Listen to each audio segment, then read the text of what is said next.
Assalamualaikum warahmatullahi wabarakatuh. Perkenalkan, kami dari kelompok 1 akan menjelaskan terkait pajak penghasilan orang pribadi pada mata kuliah perpajakan lanjutan. Perkenalkan, nama saya Sabrina Ratu Akilah dengan NIM 63230810. Saya Anissa Smarofosia dengan NIM 63230577. Saya Zahra Tunisa dengan NIM 63230804. Saya Vilkena dengan NIM 63231037. Saya Putri Auriatensia dengan NIM 63231289. Selamat menyaksikan. Oke, saya akan menjelaskan latar belakang. Di Indonesia, pemerintah memiliki kewenangan untuk menarik pajak dari warga negara maupun badan usaha sebagai bentuk kontribusi terhadap pembiayaan negara. Pajak merupakan sumber utama pendapatan negara dan wajib dibayar oleh warga negara sesuai ketentuan hukum. Pada 2024, Indonesia menerapkan Cortex Administration System untuk menyederhanakan dan mempercepat administrasi perpajakan sebagaimana diatur dalam PMK nomor 81 tahun 2024. Pajak penghasilan PPH dikenakan atas berbagai jenis penghasilan. Salah satu yang paling dekat dengan masyarakat adalah PPH pasal 21, yaitu pajak atas gaji dan penghasilan terkait pekerjaan yang pemotongnya dilakukan oleh pemberi kerja. Pemerintah juga memperkenalkan tarif efektif rata-rata TER untuk mempermudah dan mengefisienkan perhitungan PPH 21 sehingga meningkatkan kepatuhan dan penerimaan negara. Ada perumusan masalah dalam makalah ini. Yang pertama, apa yang dimaksud dengan pajak penghasilan orang pribadi? Yaitu untuk memahami definisi, ruang lingkup, serta siapa saja yang menjadi subjek dan objek dari PPH-OP. Yang kedua, apa saja dasar hukum yang mengatur PPH orang pribadi untuk mengetahui regulasi dan peraturan perpajakan yang menjadi pedoman dalam pelaksanaan PPH-OP. Yang ketiga, ada bagaimana perhitungan PPH orang pribadi menurut ketentuan terbaru, yaitu untuk memahami proses penghitungan mulai dari penghasilan bruto, PTKP, PKP, hingga tarif pajak. Lalu yang terakhir ada bagaimana prosedur pengisian dan pelaporan SPT tahunan orang pribadi, itu untuk mengetahui langkah-langkah pelaporan pajak melalui sistem e-filing secara benar. Oke, selanjutnya ada tujuan. Tujuan penyusunan makalah ini adalah sebagai berikut. Yang pertama ada menjelaskan konsep dasar dan ketentuan yang berlaku dalam pajak penghasilan orang pribadi. Yang kedua ada menyajikan contoh data dan perhitungan PPH-OP berdasarkan aturan terbaru. Dan yang terakhir ada memberikan penjelasan mengenai tata cara penghasilan dan pelaporan SPT tahunan secara elektronik. Ada manfaat. Manfaat dari penyusunan makalah ini antara lain adalah yang pertama memberikan pemahaman kepada mahasiswa mengenai cara kerja dan penerapan PPH orang pribadi. Lalu yang kedua ada menjadi referensi tambahan dalam proses pembelajaran mata kuliah perpajakan. Dan yang ketiga ada membantu masyarakat memahami kewajiban perpajakan serta mendorong pelaporan SPT yang benar. Ada pajak penghasilan orang pribadi. Pajak penghasilan PPH dikenakan atas penghasilan yang diterima subjek pajak selama 1 tahun pajak dan dalam UU nomor 36 tahun 2008 dibagi ke beberapa pasal sesuai objek dan tarifnya. Salah satu yang utama adalah PPH pasal 21, yaitu pajak atas penghasilan orang pribadi dalam negeri berupa gaji, upah, honorarium, tunjangan, pensiun, serta berbagai pembayaran lain terkait pekerjaan, jasa, atau kegiatan. Pemotongan PPH 21 berlaku bagi pegawai tetap maupun tidak tetap. Penerimaan pensiun, penerimaan pesangon, tenaga kerja lepas, bukan pegawai yang menerima honorarium, komisi, jasa, peserta kegiatan, anggota Dewan Komisaris yang tidak merangkap pegawai, mantan pegawai yang menerima bonus atau imbalan tidak teratur, serta peserta program pensiun yang menarik dana pensiun. Ragam penghasilan yang dipotong tersebut menunjukkan bahwa PPH pasal 21 memiliki peran penting dalam memastikan pemajakan yang tertib, adil, dan efektif atas penghasilan individu. Setelah mengenal mengenai pajak penghasilan orang pribadi, kita akan masuk nih ke subjek dan objek pajaknya. Jadi di dalam pajak penghasilan orang pribadi, kita juga memiliki subjek dan objek pajak. Nah, yang pertama kita akan membahas terkait subjek pajaknya. Nah, menurut Undang-Undang Nomor 7 Tahun 1983 yang dihubungkan dengan Undang-Undang Nomor 36 Tahun 2008, subjek pajak itu ada 4, yaitu yang pertama ada orang pribadi. Di mana orang pribadi ini tuh meliputi seperti individu yang bertempat tinggal di Indonesia, beradanya lebih dari 183 hari dalam 12 bulan atau menunjukkan niat untuk menetap di Indonesia. Nah, yang kedua ada yang namanya warisan yang belum terbagi. Misalkan warisan yang masih menjadi satu kesatuan dan menghasilkan penghasilan yang dikenai pajak sebagai pengganti sementara oleh ahli waris. Nah, itu tadi yang kedua. Nah, yang ketiga ada yang namanya badan. Itu subjek pajak badan di mana mencakup entitas yang didirikan dan berkedudukan di Indonesia, kecuali unit tertentu dari badan pemerintah yang dibiayai APBN atau APBD dan seluruh penerimanya masuk ke anggaran pemerintah. Itu yang ketiga. Dan yang keempat, yang terakhir ada bentuk usaha tetap atau BUT. Bentuk usaha ini tuh merupakan bentuk usaha milik orang pribadi atau badan luar negeri yang menjalankan kegiatan usahanya di Indonesia. Ada juga pihak yang tidak termasuk ke dalam subjek pajak nih. Ada pajak, yang pertama ada Badan Perwakilan Negara Asing. Dan yang kedua ada pejabat diplomatik dan konsuler, di mana terdapat juga staf-stafnya selama bukan warga negara Indonesia yang tidak menerima penghasilan dari Indonesia. Dan ada asas timbal balik. Nah, yang ketiga ada organisasi internasional jika Indonesia menjadi anggota dan tidak melakukan kegiatan usaha lain. Dan yang keempat ada pejabat organisasi internasional selama bukan warga negara Indonesia dan tidak memiliki penghasilan lain di Indonesia. Itu tadi beberapa pihak yang tidak termasuk ke dalam subjek pajak. Kita akan masuk ke next, yaitu objek pajaknya. Setelah kita masuk ke dalam subjek pajak orang pribadi, kita akan masuk ke dalam objeknya nih. Jadi objek pajak penghasilan orang pribadi menurut Undang-Undang Nomor 36 Tahun 2008, jadi objek pajak itu sendiri itu adalah setiap penghasilan, yaitu setiap tambahan kemampuan ekonomis yang diterima oleh wajib pajak, baik dari dalam maupun dari luar negeri, yang hasilnya dapat digunakan untuk konsumsi atau menambah kekayaan, khususnya untuk negara Indonesia. Nah, terdapat nih 5 jenis objek pajak. Ada apa aja? Yang pertama, penghasilan dari pekerjaan. Contohnya, misalkan penghasilan yang diterima sebagai imbalan pekerjaan, seperti gaji, upah, honorarium, komisi, tunjangan, lembur, bonus, THR, dan gratifikasi. Nah, yang kedua, ada penghasilan dari usaha atau pekerjaan bebas. Misalkan, penghasilan dari kegiatan usaha atau profesi mandiri, seperti perdagangan, industri, UMKM, serta profesi, misalkan dokter, pengacara, notaris, akuntan, arsitek, dan konsultan. Yang ketiga, ada penghasilan dari modal. Jadi penghasilan ini itu berasal dari aset atau investasi seperti bunga, dividen, royalti, dan sewa. Ada sewa tanah, sewa bangunan, dan kendaraan. Nah, yang keempat, ada keuntungan dari penjualan nih, atau pengalihan harta. Misalnya, keuntungan dari penjualan tanah, bangunan, saham, kendaraan, atau aset usaha. Nah, terus yang terakhir ada penghasilan lain nih yang menambah kemampuan ekonomis, termasuk hadiah, undian, atau lomba, selisih dari kurs valuta asing, dan keuntungan pembebasan utang. Dan terakhir ada bagi hasil dari kerjasama nih, ini termasuk ke dalam objek pajak. Setelah kita bahas terkait objek pajak, ada nih penghasilan yang bukan termasuk objek pajak. Ada apa aja? Yang pertama ada bantuan atau sumbangan, termasuk kayak zakat dan hibah tertentu. Yang kedua ada warisan. Yang ketiga ada setoran modal. Dan yang keempat ada natura tertentu. Misalkan seperti makanan atau minuman bagi seluruh pegawai dan fasilitas di daerah tertentu. Dan yang kelima ada asuransi, klaim asuransi. Misalkan kesehatan, kecelakaan, jiwa itu termasuk. Nah, yang keenam ada dividen tertentu yang memenuhi syarat kepemilikan dan asal dari laba. Yang ketujuh ada iuran pensiun yang dibayar ke dana pensiun yang telah disahkan. Yang kedelapan ada penghasilan dari investasi dana pensiun. Yang kesembilan ada bagian laba anggota CV, firma, atau persekutuan. Yang kesepuluh ada bunga obligasi yang diterima reksadana selama masa tertentu. Dan yang terakhir ada bagian laba perusahaan, modal ventura dari usaha kecil atau menengah yang tidak diperdagangkan di bursa. Itu tadi beberapa yang termasuk ke dalam objek dan yang tidak termasuk ke dalam objek pajak. Selanjutnya kita masuk ke tarif PPHOP atau UU HPP. Yang pertama ada yang namanya UU PPH. Nah, pada UU PPH lapisan kena pajak yang pertama yaitu 0 sampai dengan 50 juta dikenakan tarif 5%. Lalu yang kedua ada di atas 50 juta sampai dengan 250 juta dikenakan tarif 15%. Yang ketiga di atas 250 juta sampai dengan 500 juta dikenakan tarif 25%. Dan yang keempat di atas 500 juta dikenakan tarif 30%.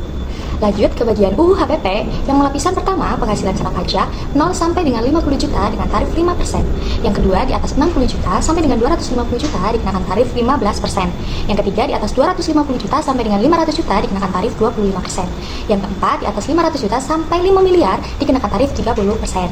Dan yang terakhir 5 miliar dikenakan tarif 35%. Tarif pajak penghasilan bagi wajib pajak orang pribadi dalam Undang-Undang Nomor 7 Tahun 2021 tentang harmonisasi peraturan perpajakan HPP memperbarui aturan sebelumnya dalam Undang-Undang Nomor 36 Tahun 2008. Reformasi ini mengubah struktur tarif progresif dari 4 menjadi 5 lapisan untuk lebih menyesuaikan beban pajak dengan kemampuan membayar wajib pajak. Penambahan lapisan tarif tersebut diharapkan dapat menciptakan sistem perpajakan yang lebih adil, proporsional, serta menghasilkan perhitungan PPHOP pribadi dalam SPT tahunan yang lebih tepat dan mencerminkan kondisi penghasilan wajib pajak secara lebih akurat. Oke, selanjutnya kita ke bagian PTKP pajak penghasilan orang pribadi. Bagian pertama ada penghasilan kena pajak PTKP tahun 2020. Status wajib pajak nilai PTKP-nya 54 juta, lalu status WPKW nilai PTKP-nya 4.500.000. Selanjutnya, anak dengan maksimal 3 nilai PTKP-nya 4,5 juta. Lalu terakhir, status penghasilan suami istri digabung nilai PTKP-nya 54 juta. Yang kedua, ada nilai PTKP wajib pajak kawin. Wajib pajak dengan status WP nilai PTKP-nya 54 juta. Total PTKP-nya 54 juta. Untuk penambahan WP kawin dengan status K0 nilai PTKP-nya 4.500.000, total PTKP-nya 58.500.000. Lalu tanggungan 1 dengan status TK1 nilai PTKP-nya 4,5 juta, total PTKP 63 juta. Lalu tanggungan 2 dengan status TK2 nilai PTKP-nya 9 juta, total PTKP 67.500.000. Lalu tanggungan 3 dengan status TK3 nilai PTKP-nya 13.500.000, total PTKP-nya 72 juta. Yang ketiga, PTKP wajib pajak tidak kawin. Wajib pajak dengan status WP nilai PTKP-nya 54 juta dengan total PTKP yaitu 54 juta. Untuk bagian penambahan tanggungan 1 dengan status TK1 nilai PTKP-nya 4.500.000 dengan total PTKP 58.500. Lalu tanggungan kedua dengan status TK2 nilai PTKP-nya 9 juta dengan total PTKP 63 juta. Lalu tanggungan 3 status TK3 nilai PTKP-nya 13.500.000 dengan total PTKP 67.500. Selanjutnya ada klasifikasi wajib pajak. Klasifikasi wajib pajak orang pribadi dilakukan untuk mengelompokkan wajib pajak berdasarkan sumber penghasilan, jenis pekerjaan, dan domisili agar kebijakan perpajakan lebih efektif dan adil. Yang pertama, wajib pajak orang pribadi, usaha atau UMKM. Wajib pajak memperoleh penghasilan dari kegiatan usaha dan sebagian mendapat tarif final PP 23 2018. Radiansyah Pajak dan RI 2021 menunjukkan bahwa kemudahan administrasi meningkatkan kepatuhan UMKM. Hamidah Yulina Alfianti 2022 menemukan bahwa sistem monitoring digital memperkuat kepatuhan wajib pajak UMKM. Yang kedua, wajib pajak pegawai atau karyawan. Penghasilan dipotong melalui mekanisme withholding sehingga memudahkan pelaporan dan meningkatkan kepatuhan. Yang ketiga, wajib pajak non-karyawan atau pekerja bebas. Melapor sendiri dengan metode neto atau final. Kepatuhan dipengaruhi persepsi keadilan dan transparansi kebijakan. Prihasuti, Sukri, dan Kusumastuti 2023. Yang keempat, wajib pajak dan penghasilan dari modal atau investasi, termasuk dividen, sewa, dan pengalihan aset, yang dikenai pajak sesuai ketentuannya, final atau progresif. Dan yang terakhir, wajib pajak berdasarkan domisili, dalam negeri atau luar negeri. Wajib pajak dalam negeri dikenai pajak atas seluruh penghasilan global, sedangkan wajib pajak luar negeri hanya atas penghasilan dari Indonesia. Selanjutnya ada data pajak. Pada studi kasus CV kelompok 1 hebat, berdiri sejak tahun 2023 dan sudah memiliki NPWP 01112210599000. Data pajak yang pertama, Bapak Ahmad Nirok bekerja dari sejak berdirinya perusahaan tersebut dengan mendapatkan penghasilan sebesar Rp6.850.000 per bulan, serta mendapatkan beberapa tunjangan, diantaranya tunjangan jabatan sebesar Rp300.000, tunjangan makan sebesar Rp150.000, tunjangan pendidikan anak sebesar Rp75.000. Namun, tunjangan pendidikan ini belum diterima karena belum memiliki anak, serta tunjangan kesehatan sebesar Rp50.000. Adanya premi jaminan kecelakaan kerja dan premi kematian sebesar 1,1% dan 1,7%. Bapak Ahmad telah menikah, namun belum dikaruniai anak, ibu kandung dan bapak kandung yang ikut bersama Bapak Ahmad Nirok. Bapak Ahmad sendiri memiliki NPWP pribadi 04111211455000 dengan NIK 1123467543000 yang beralamat di Jalan Sipelem nomor 24. Pada setiap awal bulan, rekening Bapak Ahmad dipotong setiap bulannya sekitar 1,2% untuk membayar iuran pensiun serta iuran tunjangan hari tua sebesar 1,1%. Selanjutnya ada data pajak yang kedua. Ibu Nimas Lestari bekerja menjabat sebagai asisten manajer accounting dengan penghasilan yang diperoleh sebesar Rp5.750.000 per bulan. Tunjangan yang diperoleh Ibu Nimas adalah tunjangan jabatan sebesar Rp270.000, tunjangan makan sebesar Rp100.000, serta tunjangan kesehatan Rp50.000. Ibu Nimas setiap bulannya mendapatkan premi kematian 1,1% dan premi jaminan kecelakaan kerja sebesar 1,2% dari gaji. Ibu Nimas belum menikah, namun menanggung ibu kandung. Setiap bulan, penghasilan Ibu Nimas dipotong untuk membayarkan iuran pensiun sebesar 1,7% dan iuran tunjangan hari tua sebesar 1,9%. Ibu Nimas memiliki NPWP dengan nomor 04111211145900 dengan NIK 98765432000 yang beralamat di Jalan Pisang nomor 17. Di sini saya akan memaparkan hasil analisis perhitungan pajak penghasilan pasal 21 PPh 21 bagi karyawan tetap. Contoh studi kasus Bapak Ahmad Nirok. Yang pertama ada bagian 1, data identitas dan status PRKP. Bagian ini memuat data identitas formal yang menjadi dasar pengisian formulir 1721A1. 1.1 Identitas wajib pajak kerja. Ada nama Ahmad Nirok. NPWP pribadi diisi dengan 04112111145000. NIK nomor induk kependudukan diisi 11234675430000. Alamat Jalan Sipelem nomor 24. Jenis kelamin laki-laki, jabatan karyawan. Lanjut 1.2 status PTKP, penghasilan tidak kena pajak. Status PTKP yang diisi K_3, artinya kawin dengan 3 tanggungan. 3 tanggungan tersebut adalah istri, ibu kandung, dan bapak kandung yang ikut bersama Bapak Ahmad. Nilai PTKP setahun sebesar Rp72 juta. Ini adalah batas penghasilan bebas pajak setahun yang ditetapkan untuk status K3. Bagian 2, perhitungan penghasilan bruto kotor per bulan. Ini adalah total semua pendapatan yang diterima Bapak Ahmad. 2.1 Gaji dan tunjangan tetap. Gaji pokok diisi dengan sebesar Rp6.850.000, tunjangan jabatan sebesar Rp300.000, tunjangan makan sebesar Rp150.000, tunjangan kesehatan sebesar Rp50.000, subtotal gaji dan tunjangan sebesar Rp7.350.000. 2.2 Premi ditanggung perusahaan. Yang pertama, premi JKK 1,1% gaji pokok sebesar Rp75.350.000, ada premi JKM 1,7% dari gaji pokok sebesar Rp116.450.000, dan total premi perusahaan sebesar Rp151.800.000. 2.3 Total penghasilan bruto kotor per bulan. Perhitungan yaitu total gaji dan tunjangan sebesar Rp7.350.000 ditambah dengan total premi perusahaan sebesar Rp191.800.000 dan menghasilkan hasil bruto sebesar Rp7.541.800.000. Bagian 3 menghitung total pengurangan pajak. 3.1 rincian pengurangan. Yang pertama ada biaya jabatan 5% dari bruto, yaitu sebesar Rp377.90.000 terhitung dari perhitungan 5% dikali dengan Rp7.541.800.000. Ada iuran pensiun 1,2% dari gaji pokok, yaitu sebesar Rp82.200.000. Ada iuran THT 1,1% dari gaji pokok, yaitu sebesar Rp75.350.000. 3.2 total pengurangan per bulan. Perhitungan dari Rp377.90.000 ditambah dengan Rp82.200.000 ditambah dengan Rp75.350.000. Hasil pengurangan sebesar Rp534.640.000. 4.1 penghasilan neto bersih. Yang pertama neto per bulan atau neto bulanan sebesar Rp7.541.800.000 dikurangi dengan hasil pengurangan yang tadi, yaitu Rp534.640.000, menghasilkan angka Rp7.7.160.000. Ini untuk neto bulanan. Ada neto setahun, yaitu 7 juta. Hasil dari neto bulanan dikali dengan 12 bulan, yaitu menghasilkan angka Rp84.085.920.000. 4.2 penghasilan kena pajak PKP setahun. PKP setahun sama dengan neto setahun dikurangi PTKP, yaitu Rp85.920.000 dikurangi dengan Rp72.000.000. Hasil PKP setahun menghasilkan Rp12.085.920.000. 4.3 menghitung PPh 21. Tarif pajak 5%, lapisan terendah. PPh 21 tahun terutang 5% dikali dengan Rp12.085.920.000, menghasilkan Rp604.296.000.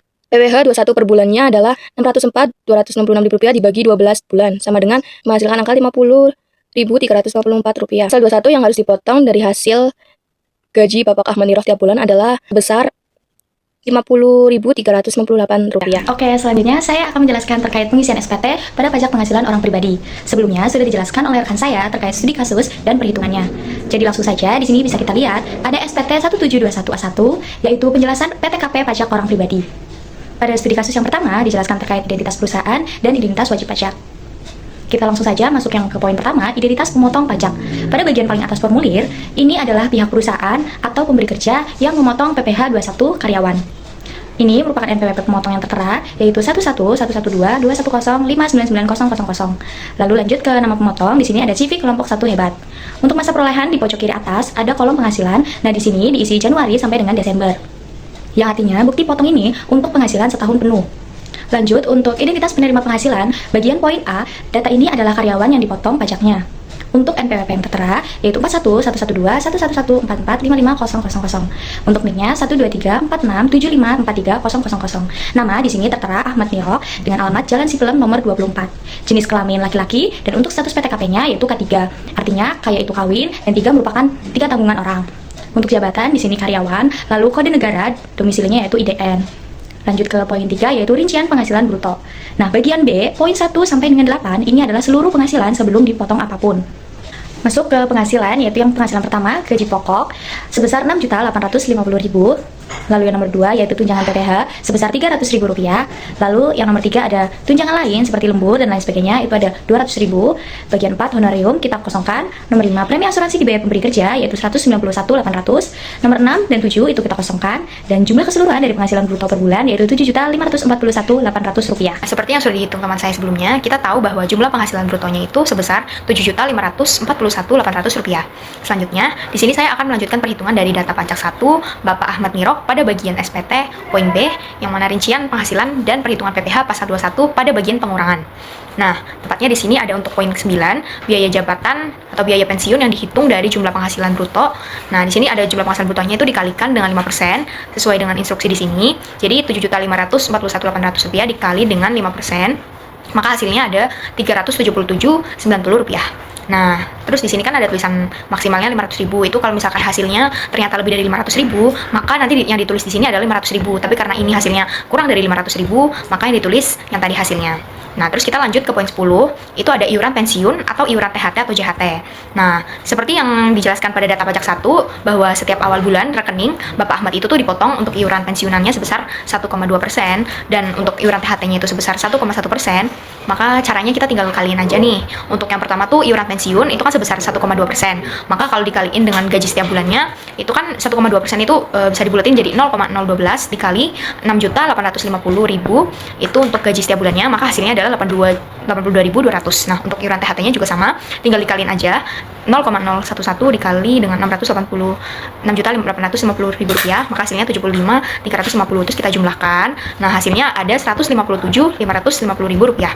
Nah, ini untuk poin yang ke-10. Kita lanjut ke poin 11. Nah, poin 11 itu ada jumlah pengurangan. Nah, kita masuk, nah caranya itu tinggal ditambahin aja tadi untuk poinnya 9 sama poin ke-10, kita tambahin kayak gini. Nah, terus nanti hasilnya ada 534.640.000 rupiah. Nah, sekarang kita masuk ke bagian perhitungan PPh pasal 21 poin ke-12, yaitu jumlah penghasilan neto. Nah, sesuai dengan di sini ya instruksinya itu kita langsung hitung aja, yaitu poin ke-8, yaitu jumlah penghasilan brutonya itu dikurangin sama jumlah pengurangan di poin 11. Nah, nanti akan dapat nih jumlahnya itu sebesar 7.7.160.000 rupiah. Nah, terus kita langsung masuk lagi ke poin yang ke-13, itu ada penghasilan neto masa pajak sebelumnya.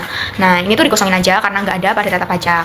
Kita lanjut lagi ke poin ke-14, yaitu jumlah penghasilan neto untuk perhitungan PPh pasal 21 setahun atau disetahunkan. Jadi perhitungannya itu dari penghasilan neto yang tadi dihitung pada poin 12 itu dikalikan dengan 12 nih, karena kan disetahunkan. Nah, nanti akan mendapatkan hasil sebesar 84.085.920 rupiah. Terus kita masuk ke poin 15. Poin 15 ini adalah penghasilan tidak kena pajak atau PTKP. Perhitungannya kita lihat dari status nih. Ini kan jumlah tanggungan keluarganya itu di sini ada K3 atau kawin 3 ya. Jadi yang ditanggungkan sebesar 3. Maka perhitungannya dari 54 juta ini, nah 54 ini tuh dari 4.500.000 dikali 12. Nah, ini 54 juta. Karena status Bapak Ahmad ini menikah, maka ditambah 4.500.000. Terus ditambah dengan tadi 3 tanggungannya, maka dikali 3 dikali 4.550.000. Nah, total dari semuanya itu sebesar 72 juta. Nah, ini untuk poin yang ke-15. Kita lanjut lagi ke poin yang ke-16, yaitu penghasilan kena pajak setahun atau disetahunkan. Nah, jadi perhitungannya kita kurang ini dari jumlah penghasilan neto yang disetahunkan pada poin 14 ini, dikurangin dengan PTKP pada poin 15. Nah, hasilnya menjadi 12.085.920 rupiah. Kita lanjut lagi ke poin yang ke-17 pada PPh pasal 21 atas penghasilan kena pajak setahun atau disetahunkan. Nah, ini perhitungannya itu pada penghasilan kena pajak setahun yang di poin 16 ini dikali dengan 5%. Nah, hasilnya nanti ada 604.296 rupiah. Terus nanti karena di sini penghasilan kena pajak setahunnya itu kurang dari 50 juta, itu maka sesuai dengan ketentuannya itu dikaliin 5%. Kalau misalkan lebih dari 50 juta itu beda lagi. Itu tadi poin ke-17, kita lanjut ke poin 18. Ini pada PPh pasal 21 yang telah dipotong masa pajak sebelumnya, ini dikosongkan aja karena kita nggak ada masa pajak sebelumnya. Lanjut ke poin ke-19, yaitu PPh pasal 21 terutang.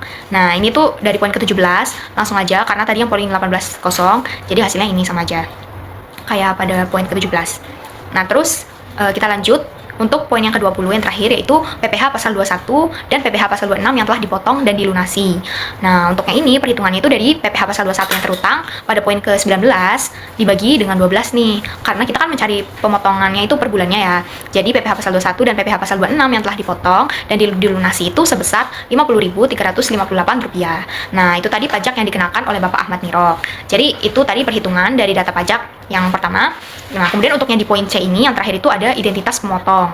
Nah, di sini tuh ada nih, ada NPWP dan ada nama juga. Nah, yang pertama ini kan NPWP. NPWP ini tuh dari NPWP-nya perusahaan ya. Ini kita tadi salin aja yang dari yang atas, terus untuk yang di bawahnya itu ada nama. Nah, namanya juga dari nama perusahaan karena perusahaan yang memotong.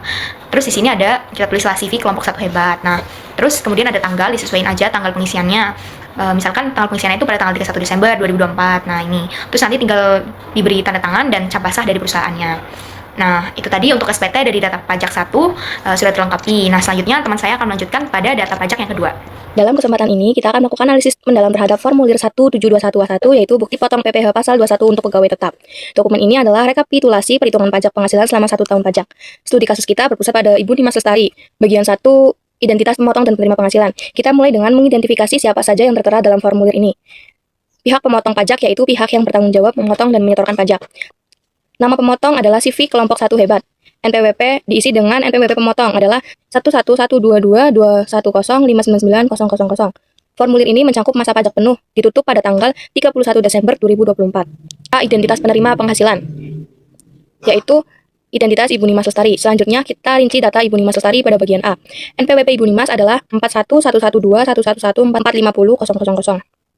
NIK atau nomor paspor tercantum 987654320000. Meskipun kolom ini mencantumkan paspor pada umumnya, yang diisi adalah NIK. Nama adalah Nimas Lestari, dan alamat yang terdaftar adalah Jalan Pisang nomor 17.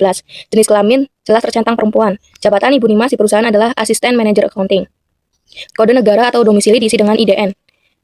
Data kunci di bagian identitas ini adalah status tanggungan pada poin A06. Ibu Nimas berstatus TK1 atau TK per 1, yaitu tidak kawin dengan satu tanggungan. Status ini menjadi penentu utama besaran penghasilan tidak kena pajak di tahap perhitungan berikutnya. B. Rincian penghasilan dan perhitungan PPh pasal 21. Mari kita perhatikan bagian kode objek pajak pada formulir 1721A1. Pada kasus Ibu Nimas Lestari, yang dicentang adalah kode 21101.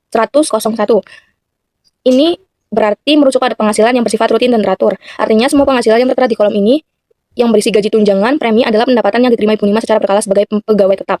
Ini membedakannya dari penghasilan yang tidak teratur seperti THR atau bonus yang seharusnya masuk ke kode 21102 yang dalam formulir ini tidak dicentang.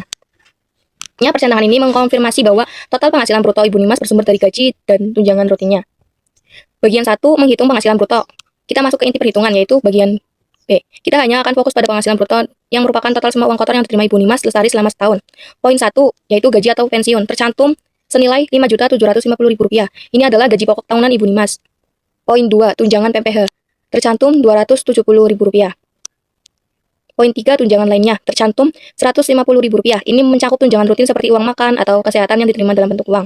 Poin 5, premi asuransi dibayar pemberi kerja, tercantum Rp132.250.000. Ini adalah premi asuransi wajib seperti JKK atau JKM yang dibayarkan oleh perusahaan. Sama seperti tunjangan PPh, premi ini dihitung sebagai tambahan penghasilan bagi pegawai.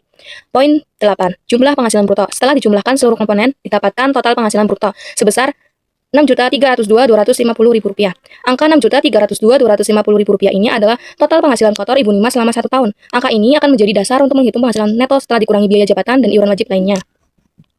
Nah, selanjutnya saya di sini akan melanjutkan pembahasan yang sudah dibahas oleh teman saya sebelumnya. Di sini saya akan melanjutkan saja pada kolom pengurangan. Pada poin ke-9, biaya jabatan atau biaya pensiun. Nah, biaya ini tuh diperoleh dari total penghasilan bruto yang senilai Rp6.302.250 dikalikan dengan 5%. Jadi totalnya Rp315.112.50 perak. Nah, nilai ini tuh tidak melebihi batas maksimum yaitu Rp500.000 per bulan. Jadi boleh dipakai penuh ya. Nah, untuk poin yang ke-10, iuran pensiun dan iuran THT atau CHT. Pengurangan ini tuh berasal dari potongan gaji yang benar-benar dibayar oleh pegawai. Untuk yang iuran pensiun diperoleh dari 1,7% dikalikan Rp5.750.000. Didapatkan hasil Rp97.750. Sedangkan yang iuran THT atau CHT diperoleh dari 1,9% dikalikan Rp5.750.000. Didapatkan hasil Rp109.250. Jadi total iurannya sebesar Rp207.000. Nah, untuk poin yang ke-11, yaitu jumlah pengurangan. Jumlah pengurangan ini adalah jumlah total pengurangan dari poin 9 dan poin ke-10, yaitu Rp115.112.50 perak yang merupakan biaya jabatan ditambah dengan Rp207.000 yang merupakan iuran pensiun dan THT atau CHT. Jadi totalnya Rp522.112.50 perak. Selanjutnya terdapat kolom perhitungan PPh pasal 21. Pada poin ke-12, penghasilan neto. Penghasilan neto sendiri itu didapatkan dari penghasilan bruto dikurangi jumlah pengurangan. Jadi Rp6.302.250 dikurangi dengan Rp522.112.50 perak. Totalnya Rp5.780.137.50 perak. Dibulatkan menjadi Rp5.780.138. Pada poin yang ke-13, penghasilan neto masa pajak sebelumnya kita isi dengan strip yang berartikan 0, karena Ibu Nimas sendiri bekerja sepanjang tahun pada perusahaan yang sama. Untuk yang poin ke-14, jumlah penghasilan neto untuk perhitungan PPh 21 setahun atau disetahunkan. Kita isi dengan nilai Rp361.650.000 yang diperoleh dari penghasilan neto per bulan dikalikan 12. Untuk yang poin ke-15, penghasilan tidak kena pajak atau PTKP. Kita isikan dengan nilai Rp58.500.000 karena wajib pajak orang pribadi senilai Rp54 juta ditambahkan dengan tambahan satu tanggungan sebesar Rp4.500.000. Jadi totalnya Rp58.500.000. Untuk yang poin ke-16, penghasilan kena pajak atau PKP dalam setahun, itu nilainya Rp10.861.650 yang dihitung dari penghasilan neto setahun senilai Rp69.361.650 dikurangi PTKP senilai Rp58.500.000. Jadi totalnya Rp10.861.650. Untuk yang poin ke-17, PPh pasal 21 atas PKP setahun. Nilainya kita isikan dengan Rp543.082.050 perak. Karena PKP masih di bawah 60 juta, maka tarifnya adalah 5%. Jadi perhitungannya 5% dikalikan Rp10.861.650. Untuk yang poin ke-18, PPh pasal 21 yang telah dipotong masa pajak sebelumnya. Kita isi dengan strip yang berartikan 0 karena ini adalah perhitungan akhir tahun. Untuk yang poin ke-19, PPh pasal 21 terutang kita isi dengan nilai Rp543.083 yang berasal dari PPh setahun dikurangi pajak yang sudah dipotong. Dan untuk yang poin terakhir, poin ke-20, PPh pasal 21 dan PPh pasal 26 yang telah dipotong dan dilunasi, kita isi dengan nilai Rp4.256.092 perak yang berasal dari 543.83 dibagi 12 sama dengan Rp45.256.092 perak per bulan. Nah, selanjutnya untuk poin yang C, identitas pemotong terdapat NPWP, nama, tanggal, dan tanda tangan. Nah, untuk yang NPWP ini adalah NPWP pemotong, yaitu NPWP milik perusahaan, bukan NPWP milik Ibu Nimas. Jadi, NPWP-nya kita isi dengan 1112210599000. Lalu, untuk nama kita isikan dengan CV kelompok 1 hebat, karena nama ini adalah nama badan usaha yang bertindak sebagai pemotong pajak. Dan yang terakhir ada tanggal dan tanda tangan. Tanggalnya kita isi dengan 31 Desember 2024 yang menunjukkan waktu pembuatan bukti potong. Sedangkan tanda tangan berisikan tanda tangan pejabat atau penanggung jawab dari perusahaan, yaitu CV kelompok 1 hebat, yang menandakan bahwa data pada bukti potong sudah benar. Kesimpulannya adalah pajak penghasilan orang pribadi (PPh-OP) merupakan bagian penting dari sistem perpajakan Indonesia karena berperan sebagai sumber penerimaan negara dan sarana mewujudkan keadilan fiskal. Reformasi melalui UU HPP 2021 termasuk penambahan lapisan tarif progresif menjadi 5, dirancang untuk menyesuaikan beban pajak dengan kemampuan membayar wajib pajak. Ketentuan mengenai PTKP subjek, objek pajak, serta klarifikasi wajib pajak memberikan landasan yang jelas dalam penghitungan kewajiban perpajakan. Studi kasus perhitungan PPh pasal 21 menunjukkan bahwa proses penghitungan dilakukan secara runtut mulai dari penghasilan bruto, potongan wajib, penghasilan neto, PKP hingga PPh terutang. Hasil perhitungan tersebut menjadi dasar pengisian SPT tahunan.